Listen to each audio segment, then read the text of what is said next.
Hello. I just thought I'd do a video from my BMW i3. I haven't done one for a while. It's a nice sunny day, so I thought I'd give it a go. I've had this car now for 4 months, I suppose. And I know when I first got it, I slacked it off a bit because I leased a Tesla before this having this car, and I thought it'd be cheap in the long run for me to own a car, so I've brought this second-hand BMW i3 with the Rex. And well, it's really good around town, and that really is its thing. And the Tesla is really good everywhere. And the thing that, I don't know, disappoints me about it is really it's a complete lack of comfort. I mean, I'm surprised I hear other people say, oh, they're quite comfortable.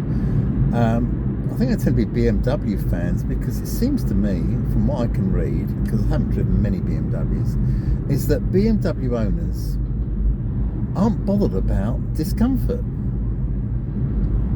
They quite like it stiff and a bumpy ride, because maybe it makes the handling a bit better. I mean, but realistically, especially when you're old like me, handling for what? For going to Tesco's, then Sainsbury's? What do you want the handling for? You're not racing, you're driving on the road.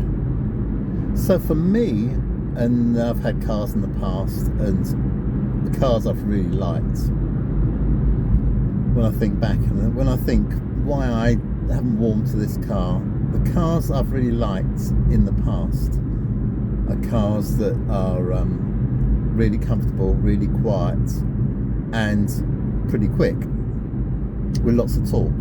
Those are all the cars I really like. Now, this is why I really warm to electric cars, because they are really quiet and really quick.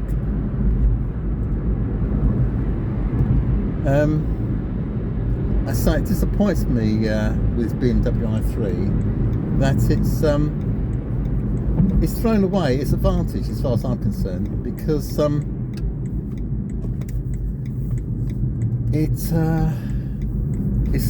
motor, electric motor, is really quiet, as is all electric cars, especially with it being rear wheel drive and the electric motor's tucked away at the back.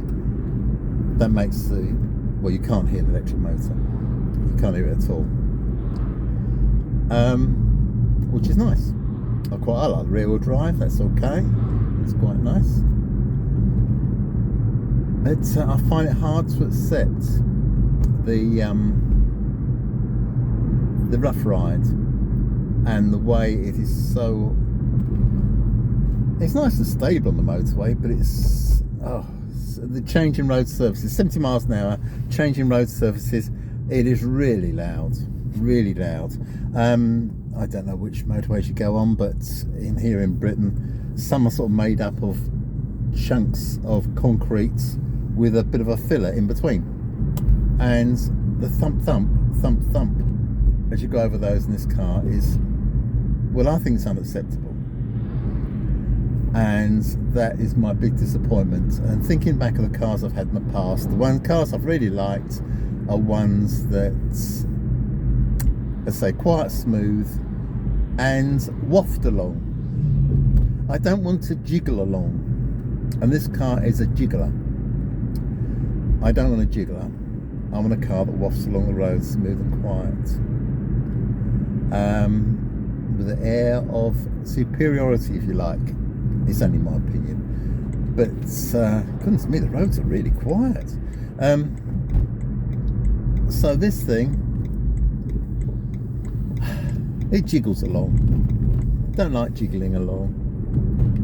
I want to slide on. I've said about French cars in the past that they have softer suspension and they tend to go towards the comfy side. I like the comfy side. I like the comfy side in the countryside. So yeah, I don't know.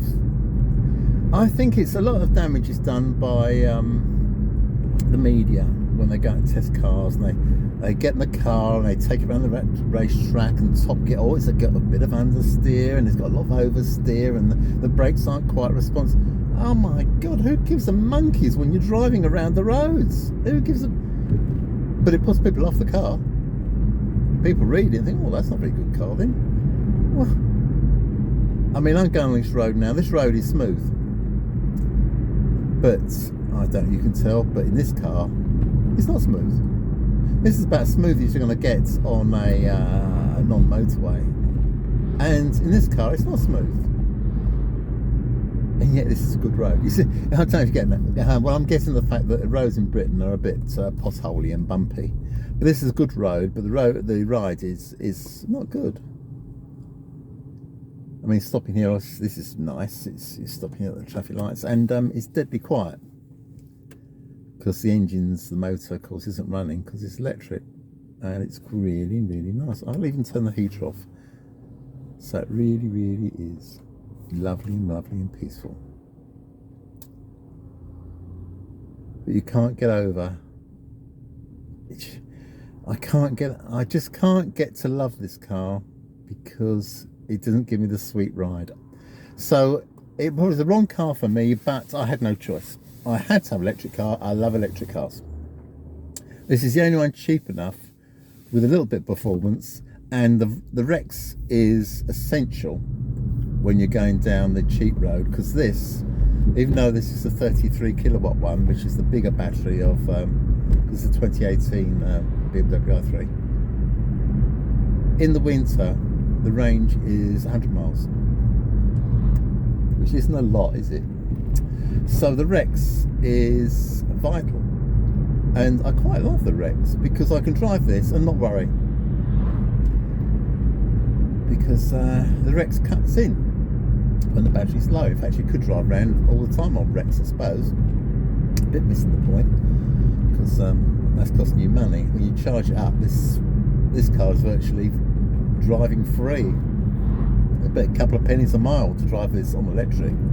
Of course, that shoots out to about 10p a mile on petrol. So you really want to keep it plugged in. The odd thing is, I'm quite frustrated because I was looking at these because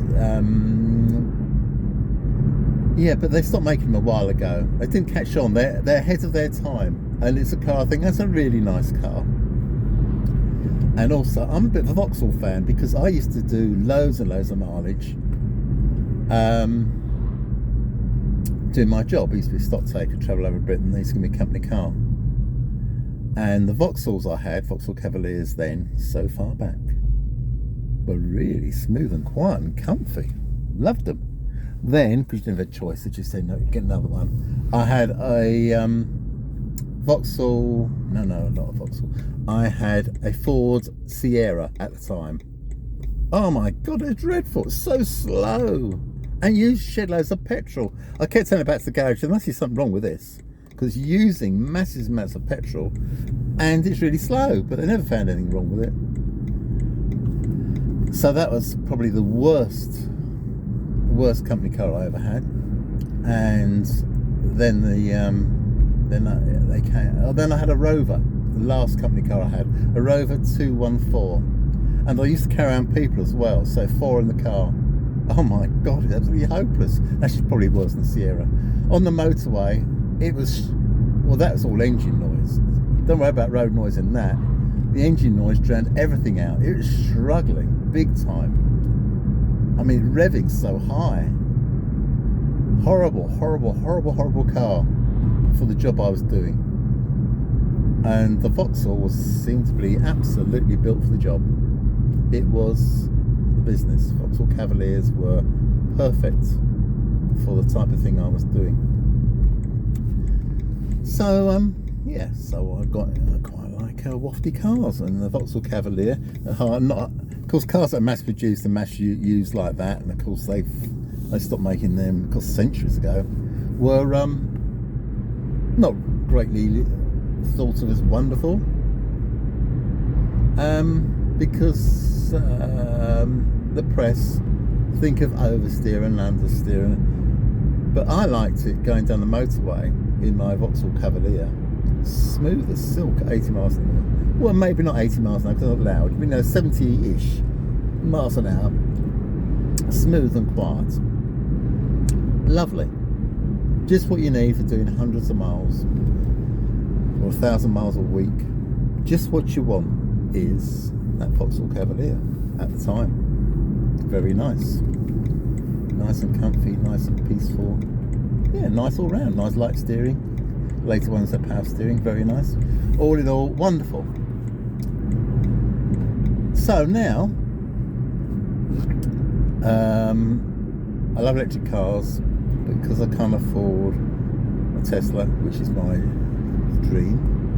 After having one for 2 years of pleasure, sadly 2 years under COVID, I now feel I want to buy an electric car, but I haven't got the finances for a Tesla.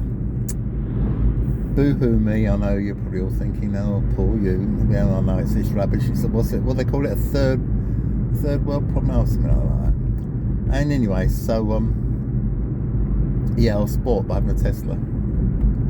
On one hand, I thought I'd have a Tesla, then I'll be rid of it, and then at least I've had a Tesla because I can't afford to keep it all the time. On the other hand, I think, no, now I know how nice an electric car can be. But going back in between times, 2012, 2013, 2014, 2015, Vauxhalls made a Vauxhall Ampera. You may not have heard of it because they were so expensive, people weren't buying them.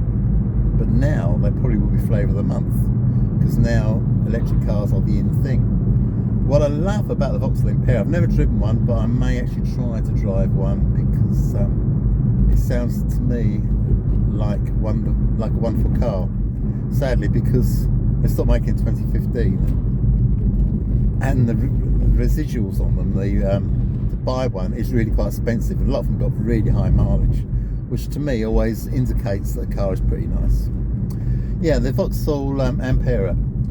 It's got a 1400cc petrol engine, quite small, and a Rex power. So it's got a battery with a range extender, like this car I'm bumping over. I'm rumpling over the bumps right now, but the Vauxhall, of course, hasn't got the rubbish ride that this has got. It's a comfy car, and it's ahead of its time. And I can't believe hybrid cars aren't built the Rex direction, because hybrid cars tend to be petrol first, battery second. But this thing is the battery first, which is a good bit, petrol second. Perfect. And the Vauxhall Ampera was the same. So I think I quite fancy a Vauxhall Ampera. The trouble is they get old and with a lot of mileage on. I just can't understand why other makers haven't gone with this range extender thing. Because what the range extender does, it's just a generator. All the petrol engine does is a electricity generator. It just charges the battery. Very nice. The petrol engine doesn't drive the wheels, hasn't got a blooming gearbox, hasn't got all that rubbish you don't need. But some hybrid cars have. And I don't want all that gearbox. I know it's an automatic gearbox, but I don't want that complicated automatic gearbox. I want it to drive like this, but ride the bumps. I want to drive like this comfortably. I mean, this is probably doomed. But as I say, it wasn't any choice now. This is doomed by the fact it's shape. Because looking at it, you can't really expect this to drift along the road in comfort. But the disappointment for me is the road noise. I mean, if you can't expect it to have a really, really smooth, comfy ride. Fair enough, because it's a bit tall and narrow. So it holds the road really well, but if it's tall and narrow, so you can't expect it to waft along the road, even like general cars like a Mondeo or Ford Focus, cars, run-the-mill cars that can ride on the road smooth. especially Citroens. Citroens are really smooth. So I guess you can't expect in this. But what I would expect is, as the powertrain is so quiet, what I would expect is a... Gosh, the traffic lights now, because the sun's on them, it looks like they're fake. Oh, you can't see them. Yeah, what I would expect is to have no road noise. I really think that should have been at the top of the list. I mean, they design the cars, screw it together and do everything, but things like that, maybe they don't anticipate certain things, and maybe it'd be too expensive for them to change certain things. Because it seems unnecessary to me. Citroen, small Citroen C4 electric, no range extender, so that's a downer, because the range is obviously a lot better than this on electric, but still not as long as I'd like it, and as they knew, I can't afford it anyway. But they've done things to the suspension, like put dampers inside the springs and things like that, or cushions, and they have a lot quieter ride, a lot more comfortable ride. But then again, the old press comes along and says, this car, it's not very sporty. And no, of course it's not sporty, it's bloody comfortable. It's comfortable, like you want 90% of the time. You want it comfy. You want to listen to your stereo. I mean, this thing on the motorway, forget this. I mean, the stereo on this is poor as well. It's another one of my gripes. But on the motorway, forget the stereo. On certain motorway services, it's drowned out. It is that loud. I've tried to put some insulation in, but you're beaten, really. It appears to me that a lot of road noise comes from... I always used to think the road noise came through the tyres into the cabin, like vibration through the suspension. I'm not so sure. Obviously, a lot of it does, but I'm not quite so sure it's so much now. I think a lot of it's down to noise of the tyres on the road coming through the window glass, because there's quite a few electric cars now up the top, the high-end ones, that have put double glazing on windows. I think that is it. It's because noise is coming in actually through the windows.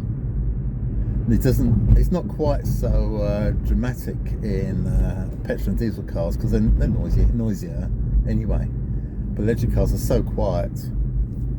Well, it bugs me that they've thrown it away, because the magic bit of electric cars is a smooth and quiet. So if you're going to make it smooth and quiet, because it is by nature smooth and quiet, you've got to sort out the bits that aren't smooth and quiet. And in this car, it's the suspension.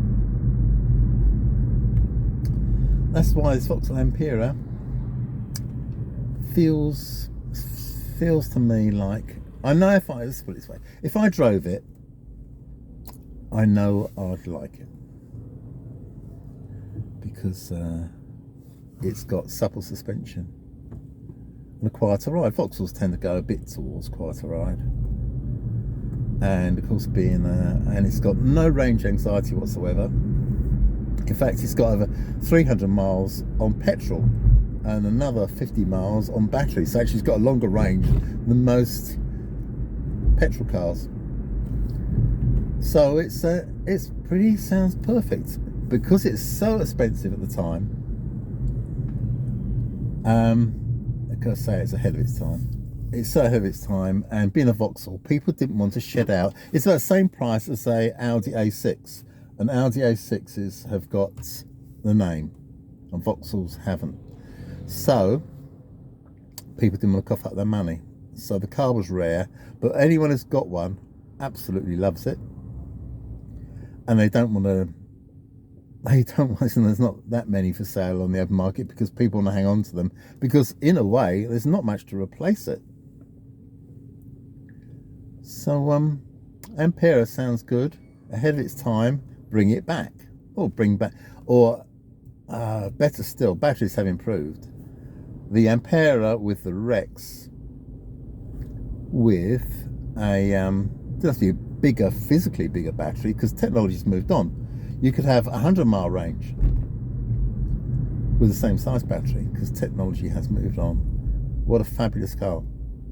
Really, really nice car. A dream for the job that I used to do, which was travelling long distances with no downside. Silky smooth, wonderful. I would say it would have the comfort to compete with the bigger, largest luxury cars. But it's got a Vauxhall badge in it, so it knocks it back. Yeah. So there you go. My little moan for the day. So I'm not really this car. When I talk to you and I drive this car around, I'm driving around local roads, not more than 40 miles an hour really. And realistically, this is where this car's fine, except for the bumps in the road. But it's fine as far as wind noise and road noise, because I'm not going fast. I mean, the bumps obviously still there, it's a bit annoying, but half the awfulness from my perception of the suspension isn't there, because we're driving slow. Yep, the Ampere appeals to me more and more I think about it. But they're so second-hand. They cost about £7,000. The second-hand one, it's about 8 years old with 100,000 miles on it. It's a lot of money, isn't it? It's supply and demand. Yeah, I think I don't know why Rex fallback motors, especially in this country where the infrastructure and charging is so poor. I love the Rex idea. So I could drive this car to Scotland now. No hassle.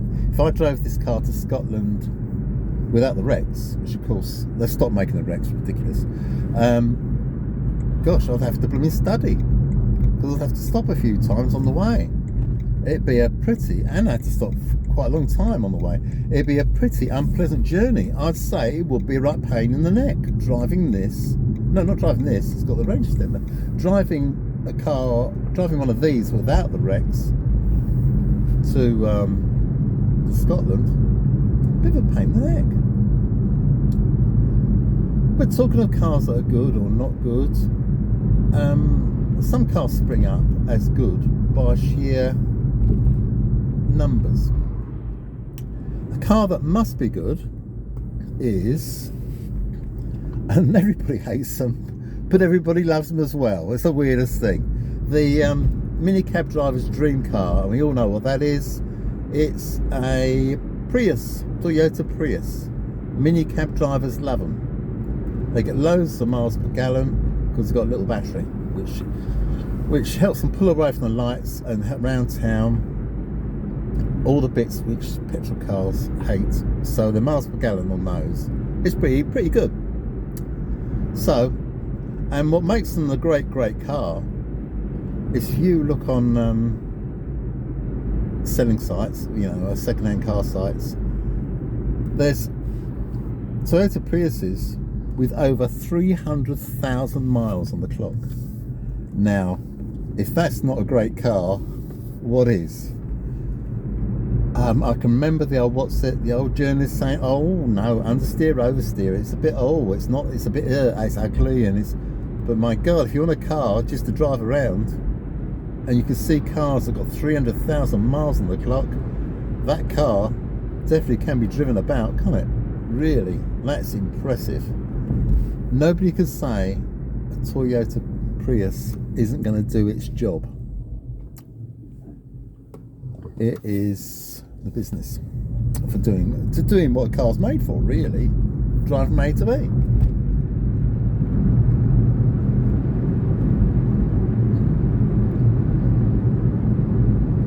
Yeah, I might wrap this up now. I usually say some political things, but things are in such a mess. I've given up. The political. I mean, the world's laughing at the UK, and quite right. Why wouldn't they? Absolute joke. Total joke. we've got no upside, we've got no future. So that's gloom and doom. So I'm going now, and I'll see you later on. Thanks for watching. Bye bye.